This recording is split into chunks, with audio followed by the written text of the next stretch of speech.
Manga reselling. Interesting topic. So, welcome back to a new video. I'm EastCoastManga, and we're going to talk about scalping or reselling manga. Now, not in the terms of like selling it for under retail. That's not what we're talking about here.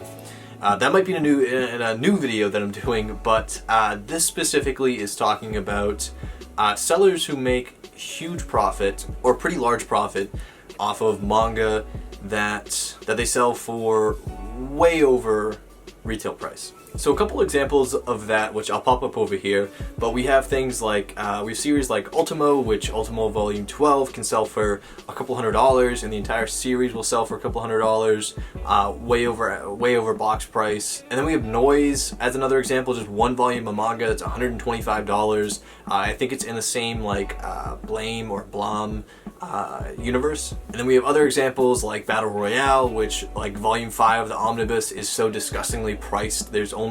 Last time I checked, there's only one copy on eBay and it's for like $750. Other manga like Phoenix, Gantz, which Gantz, the highest I've heard it sell for is $1,500, and that has been confirmed. But even individual volumes of Gantz, like Volume 37 is like $100 just by itself.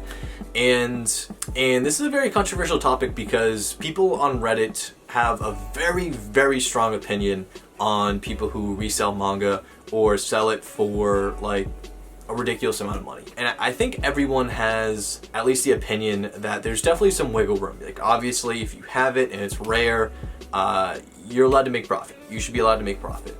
But people get really upset when there's a super low supply and a very high demand, and people take advantage of that. So we're gonna be getting into that a little bit, and I'm gonna give my opinion, and we can just, this video is really heavily, like I'm making this for a heavy discussion in the comments. I'm not here to necessarily like bring everyone all this new wealth of knowledge. It's more so just giving my opinion and kind of just discussing in the comments. I've had a bunch of people ask me to make this video, and some people who don't want to make it themselves, you know, just because this is a controversial topic, and it'd be much easier for them to kind of discuss it in the comments, and you know, for basically me to be the face of the controversy. And also, before I give my opinion, I'm not going to be in the comments arguing with people. I absolutely don't have that energy anymore. It's just, even if you leave like a super negative comment, it's not going to bother me the way you think it might be. Now, it's not to say it's not going to bother other people, but if you're looking for an argument, you might find it, but it's not going to be for me. So 3 different topics that we're going to cover. The first one is selling rare manga for a large profit. The second one is artificial scarcity. And then the third one is I want to compare manga scalping or reselling to other industries that have a very, very similar way of doing things. So as I've already explained what manga reselling is, we're actually going to kick to the last section I mentioned first. So reselling is extremely common in like every single type of market when it comes to collectibles or that's basically it. Things that people collect. There's reselling in almost every single industry, whether we're talking about manga, anime, books, cars, clothing, sneakers. And that's where the base for my opinion comes from. Is you guys gotta understand that I came into reading and collecting manga from an industry that has nothing to do with this, but has a similar premise. When it comes to clothing and sneakers, there's a high demand and a low supply for the things that I collected. For example, this sneaker right here, the market price for the sneaker is somewhere around $400 to $450. It fluctuates up and down. It was a lot more, then it comes down, then it might go back up, but it all depends on supply and demand.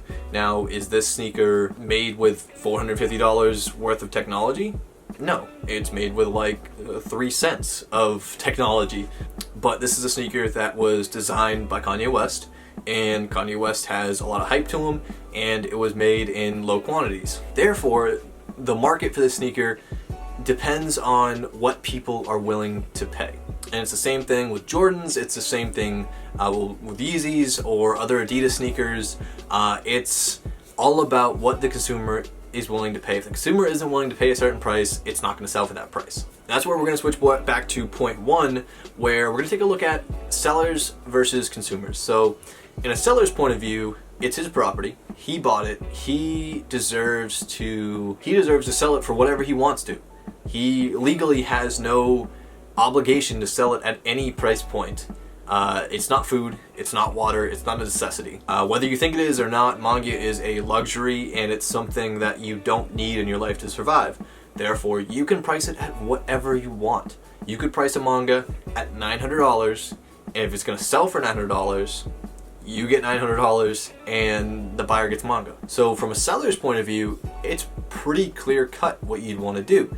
If you're trying to make money, you want to sell it at the highest price point you could possibly sell it at, where the buyer or the consumer is going to purchase it. Now, through the buyer's point of view, it's really, really frustrating when you're missing a couple volumes out of a series. You go online and you see, wow, this volume is $100. I didn't even pay $100 for some of the series I have. Like from my opinion, I'm trying to finish Zatch Bell, and the last couple volumes are super freaking expensive. Volume 24 is like $100, and I have mentioned this in other videos, but it's like $100. The other one's like $60, and the other one's like $30. That's more money than I paid for every other volume in the series.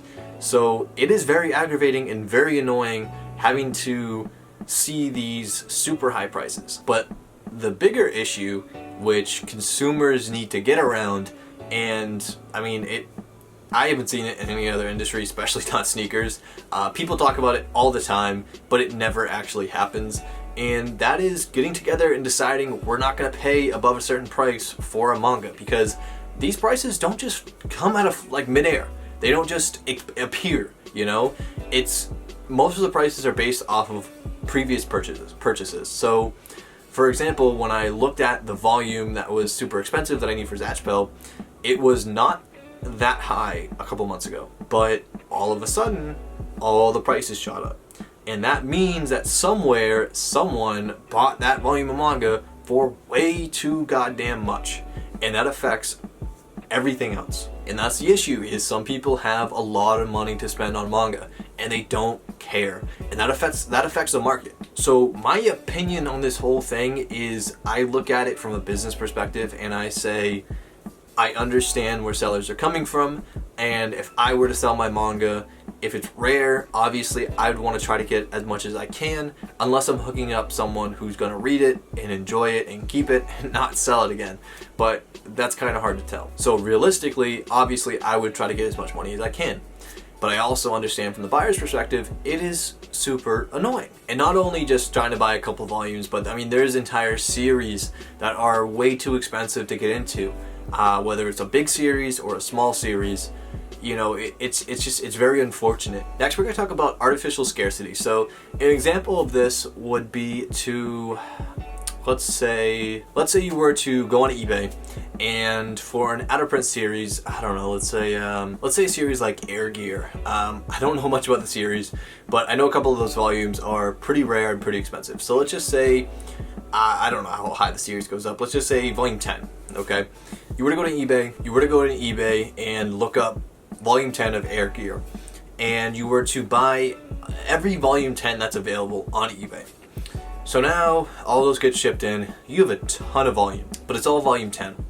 And then you go on eBay, you look up volume 10, there's no more volume 10s on there. It's an out of print series. Other people obviously do have, you know, Air Gear volume 10s, but they're not listing them because you bought all the ones that are listed.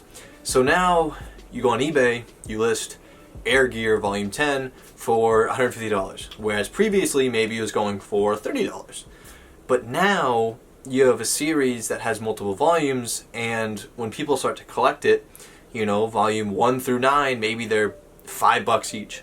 But then you get to volume 10, and all of a sudden it's $150 because you have all the volumes that were listed.